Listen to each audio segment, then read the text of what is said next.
একটার পর একটা মৃত্যু। রায়বাড়ির ওপর নেমে এসেছে অশুভ ছায়া। কিন্তু আজকের রাতে মানুষ নয়, শিকার করতে নামছে এক রূপধারী পিশাচ।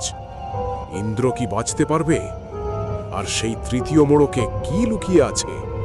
শুনছেন কালী গুণিন এবং বজ্র সিন্ধুক রহস্য, অধ্যায় ৩, লম্ববেগার নরমেধ, শুধুমাত্র ভয় চ্যানেলে। এই ঘটনার পর একটা হপ্তা কেটেছে।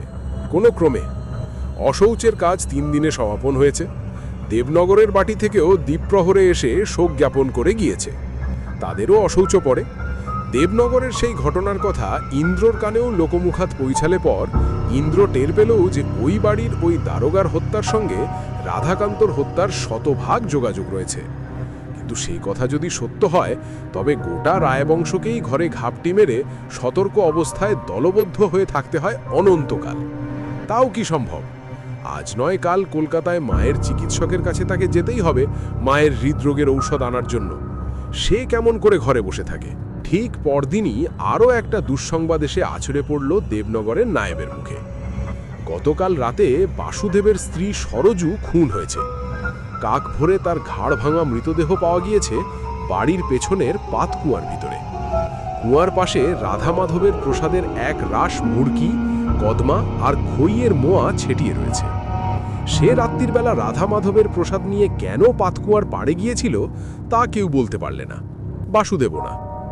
দারোগা হত্যার পরদিন থেকেই বাসুদেব একজন লেঠেল নিয়ে নিজের শয়নকক্ষে শুতো, আর স্ত্রী সহ আরও ৩ জন ঝিকে দোরের বাইরে ২ জন লেঠেল দিয়ে পশ্চিমের কক্ষে রেখেছিল, যাতে বাসুদেবের ওপর আক্রমণ হলেও স্ত্রীর ক্ষতি না হয়। কিন্তু বিধি বাম, দুঃসংবাদ আরও ছিল। পরদিন পুলিশ চৌকি থেকে নতুন দারোগা এসে খবর দিলে গত পরশু মঙ্গলকান্ত পুলিশের গুলিতে মারা পড়েছে। বাসুদেব বা কেউ মৃতদেহ আনতে যাবে কিনা সেই কথা জানতে এসেছে। বাসুদেব যে মঙ্গলকে কতখানি ভালোবাসে তা সেই দিন তার উন্মত্ত পাগলামিতে সবাই টের পেলে। শুধু কেঁদে কেটে শয্যা নেবার কথা যার ছিল, সেই মানদা প্রথমটা পুলিশদের নিচু গলার কথাবার্তা আজ করতে পারেনি। কিন্তু ধীরে ধীরে পুরো ব্যাপারটা হৃদয়ঙ্গম করা মাত্র আগুন ঝরা চক্ষে ছুটে এসে সেপাইটির হাত চেপে ধরে চিৎকার করে উঠল, মিথ্যে কথা, সব তোদের মিথ্যে কথা, তার সন্ধান কিছুতেই আমি দেব না তোদের। আমি বিশ্বাস করি নে তোদের। সকলে চেপে ধরে মানদাকে অন্ধরে নিয়ে গেল। সে কাতর মুখে সবাইকে বোঝাতে লাগলো যে তার মঙ্গল মরতে পারে না, কিছুতেই সে মরেনি। তার পাথর চোখ থেকে এক বিন্দু জলও না পড়াই সবার কাছে প্রমাণ করল তার নাড়ি ছেঁড়ার যন্ত্রণা। সবাই তাকে আগলে রাখল। এই ২ দুঃসংবাদ নায়েব রতিকান্ত বাড়ুজ্যের মুখে রাধাকান্ত রায়ের বাড়িতে পৌঁছল। বলরামের চোয়াল শক্ত হয়ে উঠল। সে তার বাকি ২ ভাইপোর চেয়ে দামাল মঙ্গলকে মনে মনে অধিক স্নেহ করত। তার বৌঠান মাটির মানুষ ছিল। বলরাম বাপের অপঘাতকে কিন্তু অশরীরী কিছু বলে মেনে নিতে পারেনি। তার ধারণা মঙ্গলকে খুঁজতে এসে দারোগা মারা পড়াতেই পুলিশের লোকেরা চোরাগোপ্তা আক্রমণ করে তার পরিবারকে বিনষ্ট করছে।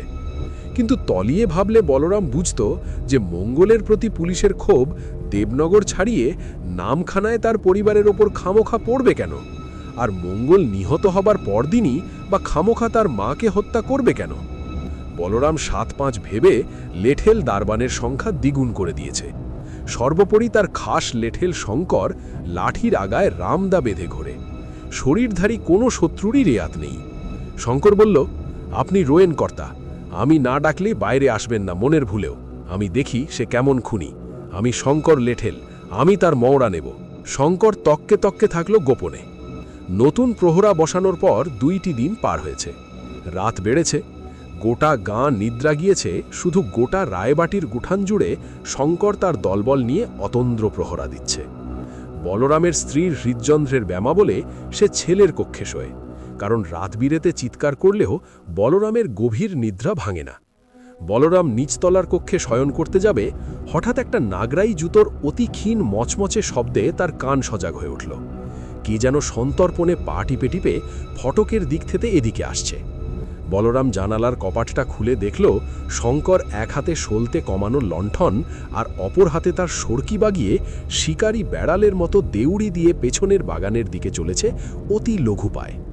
2 পা এগোয়ে আবার দাঁড়িয়ে কিছু একটা নিরীক্ষণ করে। তার হাবভাব বলে দিচ্ছে তার চোখে এমন কিছু একটা পড়েছে যা রোজকার দৃশ্য থেকে আলাদা। বলরাম ঘরে রাখা সড়কিটা হাতে নিল। শঙ্কর দেউড়ি পেরিয়ে এগিয়ে গিয়েছে। পেছনে বলরাম এগিয়ে এসে নিচুস্বরে বলল, কোথায় যাস শঙ্কর? কি দেখেছিস তুই? বলরামের কণ্ঠস্বর শুনে অন্ধকারে শঙ্করের ঠোঁটে একচিলতে হাসি খেলে গেল। সে হাসি বলরাম দেখতে পেল না। শঙ্কর তার উৎসুক চোখের দিকে একবার চেয়ে আপন মনে বিড়বিড় করে বলল, জানতাম আপনি নিষেধ করলেও আসবেন কর্তা, রায়বাড়ির রক্ত তো। কিন্তু দেখলিটা কি শঙ্কর? কিছু একটা জ্বলন্ত বিন্দু ঘুরে বেড়াচ্ছিল কলাবনের ভিতরে। সেটা ভিতরে গিয়ে সেদিয়েছে, দেখি গিয়ে। বলরাম ইতস্তত করে কইল, কিন্তু আর জনা দুই দারবান নিলে হতো না শঙ্কর? কাজ কি কর্তা, দুজনই ভালো। দুইজনে এগিয়ে চলল কলাবনের ভিতরে। শঙ্কর আগে, বলরাম পেছনে। এখানে পৌঁছে বলরাম ফিসফিস করে কইল, এখানে তো কেউ নেই শঙ্কর, কি দেখলি তুই? শঙ্কর উত্তরে পেছনে ঘুরে কোনো কথা না বলে দাঁড়িয়ে রইল। তার নিশ্চুপ থাকার কারণ এই নয় যে তার বলার কিছু নেই, কিন্তু সে বলরামের মাথার পাশ দিয়ে 50 হাত পিছিয়ে ফেলা আসা রায়বাড়ির দিকে তাকিয়ে দেখতে পেল নিচতলায় বলরামের কক্ষ থেকে বলরাম সড়কি হাতে এদিকেই তাকিয়ে রয়েছে নির্নিমেষ। সে পুরো দস্তুর তৈরি থাকলেও শঙ্করের কথা অমান্য করে কক্ষের বাইরে বেরোয়নি। দূরের থেকে দৃষ্টি সরিয়ে কাছে আনতেই বলরামের রূপধারী পিশাচ বিদ্যুৎ বেগে শঙ্করের লোহার মতো ঘাড়টা ধরে মট করে ঘুরিয়ে দিল। শঙ্করের বাঘের মতো শরীরটা আছড়ে পিছড়ে খেতে খেতে নিস্তেজ হয়ে এলো। বলরাম নিঃসন্দেহে শঙ্করের দিকেই ঠাহর করে জানালায় দাঁড়িয়েছিল। সে দেখল শঙ্কর একাই চলেছে কলাবনে। এখন লণ্ঠনের আলোটা মাটিতে পড়ে যেতে দেখে বলরাম টের পেল যে গতিক ভালো নয়। সে চিৎকার করে দারবানদের ডেকে ছুটে গিয়ে দেখল শঙ্করের দেহে তখনও ক্ষীণ প্রাণ রয়েছে। দারবান রামজয় কেঁদে উঠল, কি হয়েছে তোমার ওস্তাদ, কি হয়েছে? বলরাম তার বুকের ওপর ঝুঁকে পড়ে কাতর কণ্ঠে শুধল, শঙ্কর, শঙ্কর। শঙ্কর ভাঙা ঘাড় নিয়ে নিস্তেজ হাতে বলরামকে ঠেলে সরিয়ে দিয়ে আকাশের পানে 2 হাত তুলে শূন্যে হাতড়িয়ে বলরামের দিকে তাকিয়ে জড়ানো এবং নিষ্ফল ক্রুদ্ধ স্বরে একবার বললে, জল, জল, জল।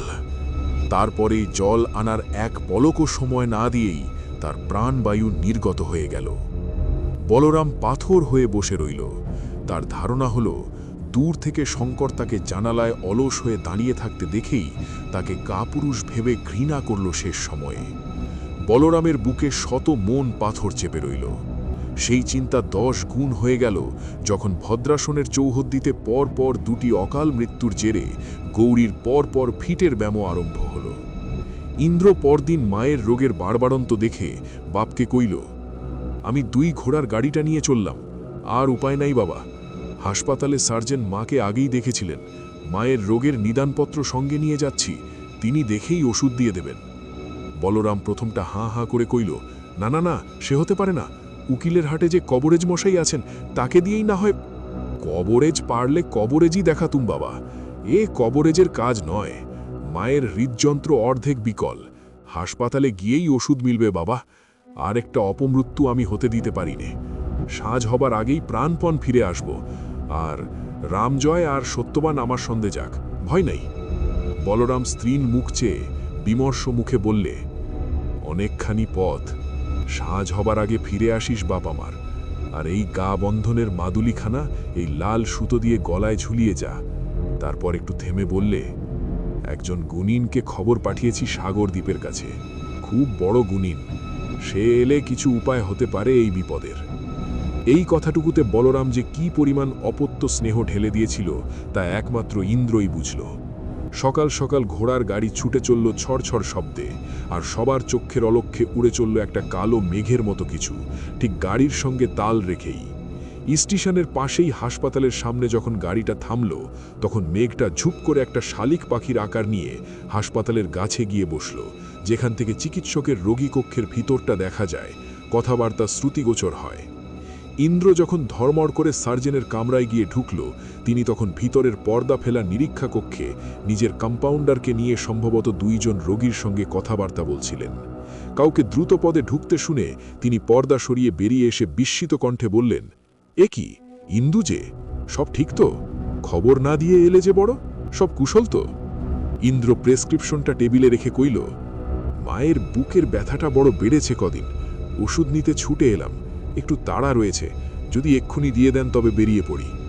পোড় খাওয়া সার্জেন্ট মায়ের জীবন রক্ষায় সন্তানের আকুলতা বুঝে নিদানপত্রটার ওপরে আরও 2 ছত্র লিখে ভিতর থেকে কম্পাউন্ডারকে ডেকে মিক্সচার তৈরির আদেশ দিয়ে কইলেন, দেখো বাবা, আমি কম্পাউন্ডকে মিক্সচার তৈরি করতে দিলুম, কিন্তু তাতেও আধা ঘন্টা সময় লাগবে।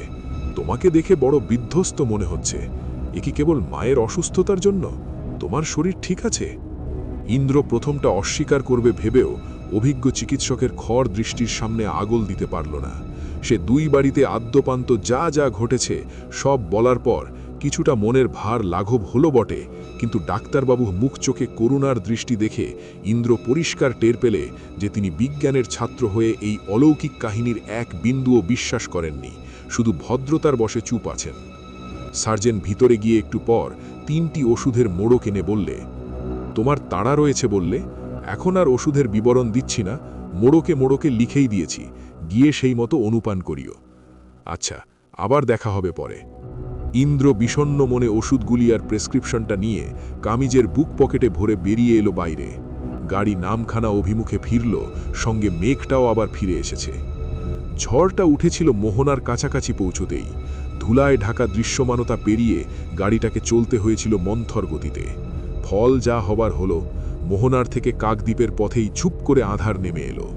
গাড়ির নিচে 2খানা ঝোলানো শিশু লণ্ঠনে আগুন দেওয়া হয়েছে, সেই আলোতেই চলেছে গাড়ি।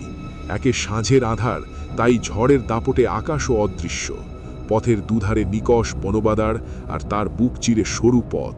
সেই পথে যদি লণ্ঠনের আলোতে যাও তবে বুঝবে দুপাশের ঝোপঝাড় আর অন্ধকারের পিণ্ড কেমন করে বাঘের মতো ওত পেতে থাকে 2 ধারে। ঘোড়াগুলো গ্রামের পথঘাটে চলে অভ্যেস আছে। ছোটখাটো ঝড় বৃষ্টিতেও ঘোড়ারা তেমন কাহিল হয় না, কিন্তু এবার যেটা হলো সেটা ভয়ঙ্কর।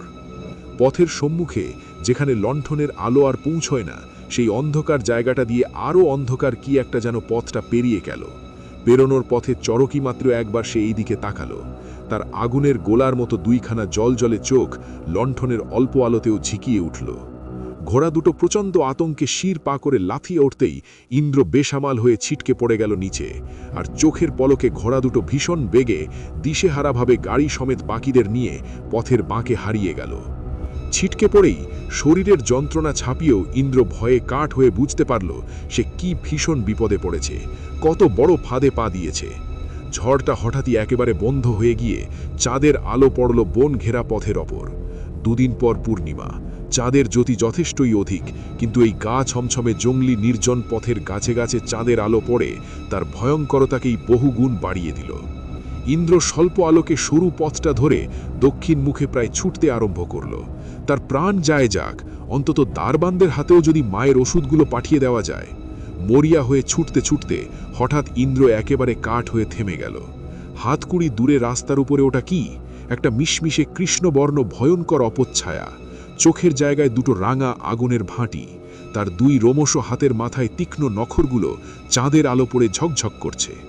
ইন্দ্র নিজের অজান্তেই এক পা পিছু হটতে আরম্ভ করল। এলোমেলো দৌড়াতে আরম্ভ করল সে। তার গলার মাদুলিখানা বেরিয়ে এসেছে কামিজের বাইরে। ক্ষীণ চন্দ্রালোকে জলজল করছে সেটা। পিশাচটা লম্বা লম্বা পা ফেলে এগিয়ে আসছে এই দিকে। ইন্দ্র টলমল পায়ে পিছু যেতে গিয়ে কিসে পা লেগে আছাড় খেয়ে পড়ল। একটা ওষুধের শিশি ঠং করে পাথরের ওপরে গিয়ে পড়ল। শয়তানটা এসে দাঁড়িয়েছে ঠিক তার মাথার কাছে। ইন্দ্র শিশিটা তুলতে যাবার আগেই শয়তানটা হিংস্র হেসে শিশিটা পদাক্ষেপে ছিটকে ফেলে দিল ঝোপের ওদিকে। অসহায় ইন্দ্রের চোখে অসুস্থ মায়ের কাতর মুখটা ভেসে উঠল। শিরনে সমনকে দাঁড়িয়ে থাকতে দেখে ইন্দ্রের শরীরে 2 বল ফিরে এলো যেন। পিশাচটা বলশালী 2 হাতে ইন্দ্রের ঘাড়টা চেপে ধরল। ইন্দ্র মরার আগে নরঘাতকটার নখওয়ালা পাটা চেপে ধরল মরিয়া হয়ে। হঠাৎ ইন্দ্রের বুকের কাছে তাকিয়ে একটা রাক্ষসে চিৎকার করে পিশাচ লম্বা বেগা ছিটকে গেল কয়েক হাত। তারপর ক্ষোভ আর হতাশায় একটা কান ফাটানো গর্জন করে এক লাফে গাছের চূড়ায় গিয়ে পড়ল। তারপর গাছে গাছে হারিয়ে গেল দূরে। ইন্দ্র হতভম্ব হয়ে চারদিকটা একবার দেখে নিজের ঘাড়ে হাত বুলিয়ে ধীরে ধীরে ভয়ে ভয়ে চলতে শুরু করল। অত দুর্দান্ত খুনে পিশাচ যে ঠিক কী কারণে কিসের ভয়ে পালিয়ে গেল সেই ধাঁধা ইন্দ্র শত ভেবেও বের করতে পারল না। কিছু দূর গিয়ে দেখে গাড়িটা ধাতস্থ হয়ে তাকেই পাগলের মতো খুঁজতে আসছে। রায়বাটির ফটকে গাড়ি ঢুকতেই বলরাম পাগলের মতো ছুটে এলো। রাত হয়ে দেখে দুশ্চিন্তায় আধা মরা হয়ে পড়েছিল। ইন্দ্র বাড়ি ঢুকে দেখল মা ঘুমুচ্ছে। বলরাম কইল, তোর আসার দেরি হয় দেখে, তোর মা কেঁদে কেঁদে আরও অসুস্থ হয় দেখে আমি একখানা ঘুমের বড়ি খলে পিষে খাইয়ে দিয়েছি। ইন্দ্র বাপকে পথের ঘটনার কথা কিছু কইল না, ঘুমন্ত মায়ের কপালে হাত বুলিয়ে শুয়ে পড়ল। মা এখন ঘুমোচ্ছে, ওষুধ কাল সকালে দিলেও হবে। অনেক রাত অবধি ইন্দ্র আকাশ পাতাল ভেবে ভেবেও উত্তর পেল না কোনো, যে অমন ভয়ানক রাক্ষস তার মধ্যে কি দেখে পিছু হটল। বাবার পরিয়ে দেওয়া মাদুলিটা দেখে? কার দেওয়া মাদুলি ওখানা? ভাবতে ভাবতে তার ক্লান্ত বিধ্বস্ত চোখ জুড়ে ঘুম নেমে এলো অচিরেই। সকালের আলো পুরোপুরি না ফুটতেই ইন্দ্রের নিদ্রা ভেঙে গেল। সে ভাবল, বেশি দূরে না গেলেও মহলের আশেপাশের বাগান দিয়ে হেঁটে বেড়াবো একটু। পড়ে থাকা গেঞ্জিখানার উপরে ফতুয়াটা গায়ে দিয়ে ইন্দ্র রাতের ছেড়ে রাখা কামিজটার বুক পকেট থেকে ওষুধের মোড়কগুলো বের করে আনতেই চমকে উঠল। 3টে মোড়কই রয়েছে পকেটে, তবে কাল ঠং করে কি পড়ে গেল আর পিশাচটাই বা পা দিয়ে কি জিনিস ঠেলে ফেলে দিল। ইন্দ্র বিদ্যুৎ বেগে বুকে হাত রেখে দেখল গলার লাল সুতায় বাঁধা মাদুলিখানা নাই। সে আছাড় খেয়ে পড়ে যাওয়ার সময়ে সেটাই তবে খুলে পড়ে গিয়েছিল। কিন্তু তা নিয়ে ইন্দ্র বিশেষ চিন্তিত হল না। যে মাদুলিকে পিশাচ নিজের পায়ে লাথি মেরে ছুঁড়ে ফেলে তার দৈবী ক্ষমতার বহর জানা হয়ে গিয়েছে। কিন্তু মাদুলিটা যদি আগেই পড়ে থাকে, তবে তার পরেও পিশাচটা কি দেখে ভয় পেল? আর কি ছিল তার? ইন্দ্র কি একটু ভেবে ওষুধের মোড়কগুলো দ্রুত হাতে খুলতে শুরু করল। প্রথম দুটিতেই মিক্সচার ওষুধ রয়েছে, কিন্তু এইটা কি? তৃতীয় মোড়কটা খুলতেই যে জিনিসটা বেরিয়ে এলো সেটা কখনো কোনো চিকিৎসকের দেওয়া ওষুধ হতেই পারে না, অসম্ভব। কি আশ্চর্য! কিন্তু যে জিনিসটা ইন্দ্র তৃতীয় মোড়কে পেল সেটা কোনো ওষুধ নয়। তাহলে কে দিল সেটা? আর কেনই বা লম্ববেগা হঠাৎ পালিয়ে গেল? এই রহস্যের উত্তর লুকিয়ে আছে পরের অধ্যায়ে। দেখতে ভুলবেন না ভয় চ্যানেলে।